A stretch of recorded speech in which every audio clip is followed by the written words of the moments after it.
Magandang araw, isang rush order cake na naman ang aking gagawin ngayon. Nung nag-chat si client ay umaga at buti na laang nung time na yun ay talaga nagluluto na nga ako ng cake noon. At buti na laang din ay yun nga at meron na ngang malamig na cake kaya mabilis ko na rin yan na-assemble. Pagkatapos namin mag-usap sa design at saka dyan sa kulay ay ayan, umpisahan ko na.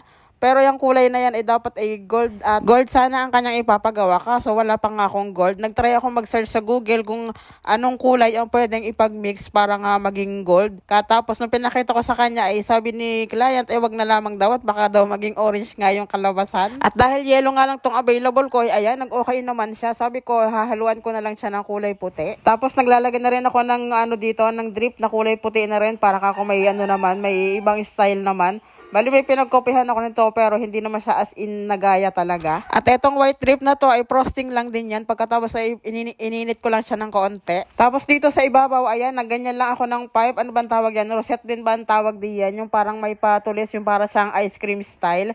Bali, first time ko lang yan ginawa. Talaga namang ako'y natuwa din. At kaya ko rin nga palang gawin ito. Ay, ang ganda rin naman ang kanalawasan ay O, ayan ha, sinusunod ko na kayo. Kasi sabi niya mag-explore naman ako or manood ng mga ibang video ng mga iba-ibang style ng piping, na piping style. Tapos dyan sa baba sa may pinaka-board, ayan, naglagay lang din ako ng ganyan na para medyo naman, maganda-ganda tingnan ng ating cake. Kapag wala kasing design dyan sa baba, masyado ako napiplay na sa sa cake. Sa iba kasi nakikita ko, hindi na nila nilalagyan dyan. At eto na po ang ating cake. Ayan, tapos na. Naglagay na rin ako diyan ng dry juice. Tapos ayan yung kanyang topper.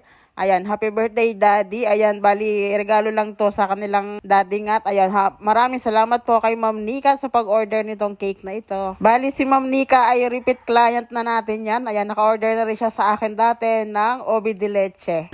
Hello guys! Ayan, samahan nyo muna ako ngayon mag-unboxing ng aking dumating na parcel ngayon. Pero alam ko naman na kung ano to. At ito yung aking box na 10 by 10. Hindi pa nagkasabay, dalawa to. Umorder na kasi ako ng isang 9 by 9. Kasi hindi siya nagkasabay. Hindi ko rin kasi siya nagkasabay chinek out.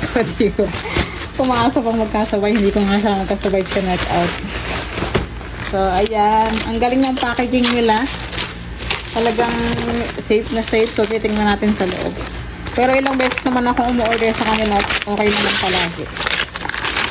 Kanila na ako laging umorder.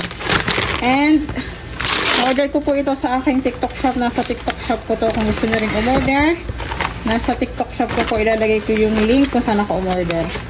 At ito yung ina-order ko. Ayan, diba? Ang ganda, ang kinis. Ang ganda po talaga doon kasi doon nga lagi ako umorder. Ayan, 10 pieces na board at 10 pieces na box. So, yan lang. Okay naman. Wala siyang mga damage yung box. I mean yung board. Wala naman siyang damage. Ayan, maganda. Ito yung pinaka-box niya. Ayan, nakatupi siya. Ayan. 10 pieces din to. Ayan.